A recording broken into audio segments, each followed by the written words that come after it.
నోయిడాలో అద్దె ఇంటి కోసం చూస్తున్నారు. ఇప్పటికే ఇల్లు షిఫ్టింగ్కి సంబంధించి ఆమె చాలా ఒత్తిడిలో ఉంది. అన్నిటికంటే ముఖ్యం, ఆమె కోరుకున్న బడ్జెట్లో ఇల్లు దొరకలేదు. ఈ విషయమై ఆమె చాలామంది రియల్ ఎస్టేట్ బ్రోకర్లను సంప్రదించింది. కానీ ఆమె కోరుకున్న ప్రదేశంలో ఇల్లు అద్దెకు అందుబాటులో లేదు. కొన్నిసార్లు అద్దె చాలా ఎక్కువగా అనిపించింది. అందుకే అద్దెకు ఎంత ఖర్చు పెట్టాలో అర్థం కాక ఆమె అయోమయంలో ఉంది.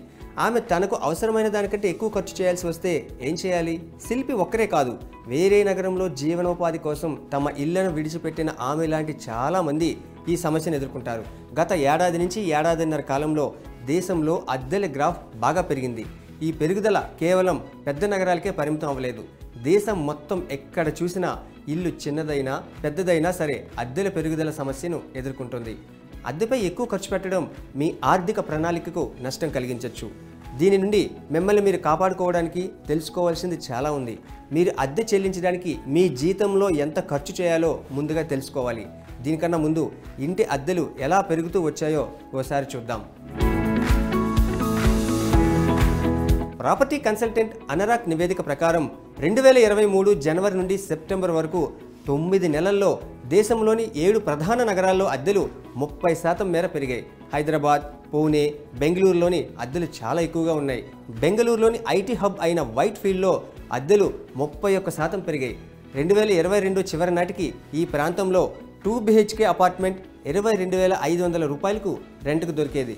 సెప్టెంబర్ 2023 నాటి పరిస్థితి చూస్తే అదే ఇంటి అద్దె 29,400 రూపాయలైంది. అంటే 9 నెలల్లో అద్దె 6,900 రూపాయలు పెరిగింది. అదేవిధంగా ఎన్సీఆర్ సోహ్నో రోడ్లో 2022 చివరి నాటికి 2 BHK అద్దె 28,500. ఇది సెప్టెంబర్ 2023లో 31,500కు పెరిగింది. నోయిడా సెక్టర్ 150లో అద్దెలు 13% పెరిగాయి. 19,000 నుండి 21,500కు, ద్వారకాలో 14% పెరిగి 22,000 నుంచి 25,000కు పెరిగాయి. కోవిడ్-19 మహమ్మారి తర్వాత కార్యాలయాలు తిరిగి తెరవడం, ప్రాపర్టీ ధరల పెరుగుదల, ప్రాపర్టీ డిమాండ్, సరఫరాలో తేడా వల్ల అద్దెలు పెరిగాయి. అంతేకాకుండా కోవిడ్-19 సమయంలో అద్దెలను పెంచలేకపోయిన యజమానులు ఇప్పుడు వేగంగా వాటిని పెంచడం ప్రారంభించారు. అందుకే శిల్పి లాంటి అద్దెకుండేవారు ఎక్కువ మొత్తంలో రెంట్ చెల్లించాల్సి వస్తుంది. అటువంటి సందర్భంలో మీ జీతం నుండి మీ ఇంటి అద్దెకు ఎంత డబ్బు కేటాయించాలో మీరు తెలుసుకోవాలి. దీనికి సంబంధించి నిపుణుల నుండి మరింత సమాచారం తెలుసుకుందాం. ఒకరి జీతం నుంచి అద్దె చెల్లించడానికి ఎంత ఖర్చు చేయాలి? దీన్ని ఒక లెక్క ద్వారా అర్థం చేసుకుందాం. శిల్పికి నెలవారీ జీతం 60,000 రూపాయలు అనుకుందాం. అప్పుడు ఆమె అద్దె అందులో 30% కంటే ఎక్కువ ఉండకూడదు. అంటే 18,000కు మించకూడదు.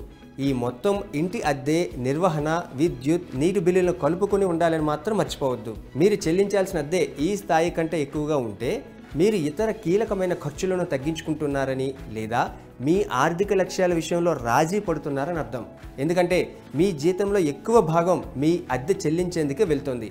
దీనివల్ల మీరు ఇల్లు కొనడం, మీ పిల్లల చదువు లేదా మీ పదవీ విరమణ కోసం తగినంతగా పొదుపు చేయలేరు. అధిక అద్దెలు చెల్లించడం వల్ల మీ భవిష్యత్ ఆర్థిక ప్రణాళికలు తీవ్రంగా దెబ్బతింటాయని ఇది స్పష్టంగా సూచిస్తుంది. కాబట్టి మీ అద్దె బాధ్యతలను 30% పరిధిలో ఉంచడమే మంచిది. మీ అద్దె ఇంటిని ఫైనల్ చేసే ముందు మీరు ఎక్కడ నివసించాలనుకుంటున్నారో నిర్ణయించుకోండి. ఆ ప్రదేశంలో తగినంత భద్రత ఉందో లేదో చెక్ చేయండి. మీ ఇంటి నుండి మీ ఆఫీస్ ఎంత దూరంలో ఉందో చూసుకోండి. ఎందుకంటే మీరు మీ బడ్జెట్లో మంచి ఇంటిని చూసినా అది మీ ఆఫీస్కి దూరంగా ఉంటే ట్రాన్స్పోర్ట్ ఖర్చు పెరుగుతుందని మర్చిపోవద్దు. అంతేకాకుండా ఇది మీ ప్రయాణ ఖర్చులు, సమయాన్ని కూడా జోడిస్తుంది. మీ ఆఫీస్కు దగ్గరగా ఉన్న ఇంటిని ఎంచుకుంటే ఒకవేళ రెంట్ కాస్త ఎక్కువైనా లేదా తక్కువైనా అది మంచి ఎంపిక అనే చెప్పాలి. మీరు ఉద్యోగి అయితే మీ నెలవారీ ఆదాయంలో కొంత భాగాన్ని హెచ్ఆర్ఏ లేదా ఇంటి అద్దె అలవెన్స్గా చూడాలి. మీరు అద్దెకు తీసుకున్న ఇంటిలో నివసిస్తూ మీ కంపెనీ నుండి హెచ్ఆర్ఏ వస్తే మీరు చెల్లించిన అద్దెపై పన్ను మినహాయింపును పొందవచ్చు. పన్ను మినహాయింపు లెక్క 3 అంశాలపై ఆధారపడి ఉంటుంది. ప్రధాన నగరాల్లో హెచ్ఆర్ఏగా తీసుకుంటున్న మొత్తం మూల వేతనంలో 50% ఉంటుంది. మెట్రో సిటీలు కాకపోతే బేసిక్ శాలరీలో 40% ఉంటుంది. వార్షిక అద్దె బేసిక్ శాలరీలో 10% ఉంటుంది.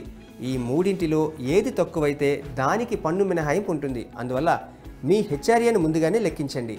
మీరు చెల్లించే అద్దె దీనికి అనుగుణంగా ఉండేలా చూసుకోండి. శిల్పిలాగా మీరు కూడా అద్దె వసతి కోసం చూస్తున్నట్లయితే 30% ఫార్ములా మర్చిపోకండి.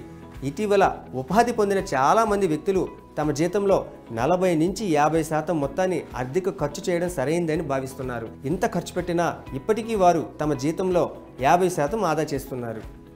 కానీ అద్దె ఏటా 10% వార్షిక రేటుతో పెరుగుతుందని గుర్తుంచుకోండి. కానీ ఇలా మీ జీతం పెరగకపోవచ్చు. ఇది మీ అద్దె చెల్లింపుపై ఒత్తిడిని పెంచుతుంది. మీ భవిష్యత్ పొదుపు పెట్టుబడులకు బ్రేక్ వేస్తుంది.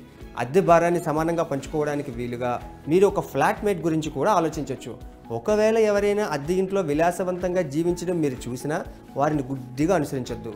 ఎందుకంటే దీనివల్ల మీకు కీడు జరిగే ఛాన్సే ఎక్కువ.